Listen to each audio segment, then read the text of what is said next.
rejoin Gary Jufa, who discusses what's important in Oro province and the current issue with the Kokoda track. Let's look at Oro province now. You've taken a trip around, you've gone to various districts of Oro. As governor, I guess it's your job to do that. What have you seen? What needs to be done?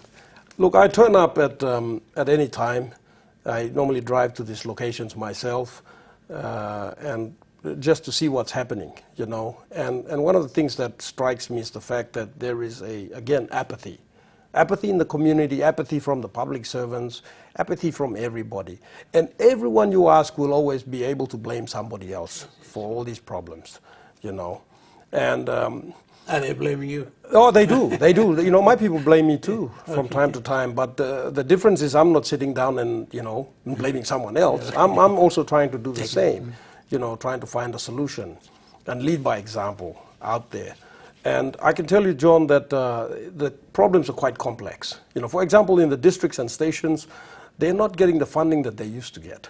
Okay, so that's a huge problem. So public servants are getting their salaries, but they're not getting the funding that they need to get out there and do their work. So in many instances, it's just you know, despair. Yes, They've just kind of given up. Is it Waigani or is it the provincial headquarters in Popondetta? It's a combination of both, you know, and I'm not sure exactly what it is, to be honest. I've been there 3 years and I still haven't found the reason why this is happening. We've got a real problem. I do. I do know that our internal revenue is very, very low because Port Moresby and Lae are the gateway ports. So all the GST is collected, import GST, in these two provinces. Now, many companies are also headquartered in Port Moresby and Lae, which means their GST is paid in these two provinces. And then it's remitted to other provinces on the 21st of every month. So the time delay cost, it is a headache, it's a bureaucratic, you know, nightmare. And so every time you want to do something, you've got to wait for funds to come in every month or every quarter before you can get up and do something. And then you never get the total amount that you need at the time you need it, you know. So for instance, you've got a program that's going to cost 50,000, they'll give you 10,000. What are you going to do, 1/5 of the program? How do you do that, you know? So a lot of times the public servants are people who just have low morale and they've just kind of given up because they don't get what they need to get out there and do their work, you know. Well, Governor, we're pushing for time here a little bit. Last time we spoke, the member for Ijivitari, we were talking about him, you two were trying to get together or you challenge him to a debate. Is that still on? Absolutely, absolutely. And I just spoke to him now. I was in Popondetta and I had a chat to him and the other member and I said, let's find a way where we can... You're all working together now? Well, we have to. We have no choice. You know, if we have differences, let's put them aside. The interest of the common people is paramount.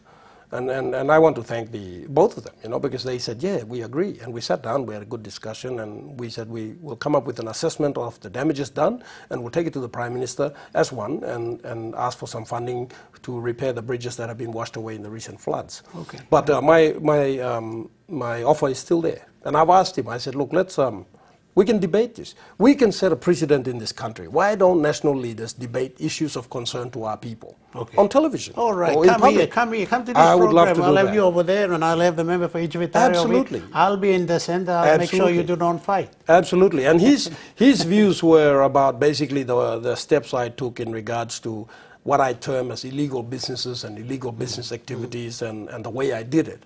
And I want to say here that he does have a point. Okay, he does have a point, and I'm willing to accept that. But I'm willing to talk to him about why I did what I did, and then he can explain his point, and let the people be the judge. You know, and certainly there'll be some people who agree with him, and some who agree with me, etc. You know. All right, we'll leave it to the member for Ijivitari to take on board that challenge, and we'll see how it goes. What about last one? What about the national government? Are they helping you in Oro? You know, even though I'm in the opposition, John, I'll have to say that the national government has been a far more reactive government than the governments of the past.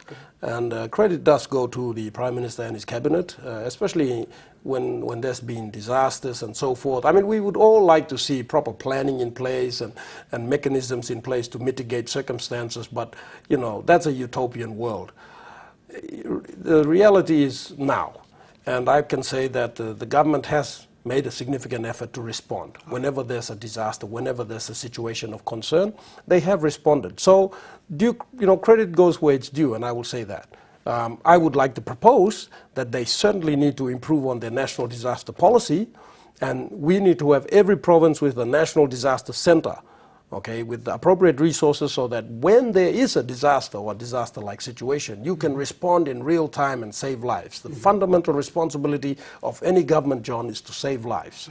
So that's something I'm suggesting and proposing, and I'll tell you, John, that in the country right now, Oro is number one in terms of how it responds. And our national policy, provincial policy on disaster management has been ranked by the Department of Provincial and Local Level Government as number one.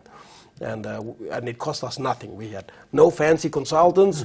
We didn't get, all these people from wherever to come and sit down and pay them a ton of money. It was done by my own staff, the administration. So there you go, John. We do have great public servants who, if you give them the opportunity and some resources, they can do some great work. 30 seconds on Kokoda. What happened on Kokoda? The rape incident. 30 seconds. That was a very unfortunate incident. The name of Kokoda was tarnished. It actually happened in the central province, but that's irrelevant because it is a terrible situation that occurred. We need to get to the bottom of this. These two characters that came and made these allegations, what is the facts? What are the truth behind it?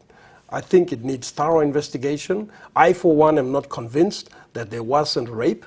That it was all done for publicity, that it was a publicity stunt by two people who were involved in international, entertainment. Yeah. And that's what I believe, But I think we will bounce back, that it has also helped expose some flaws in the system that we can improve on. Okay, all right.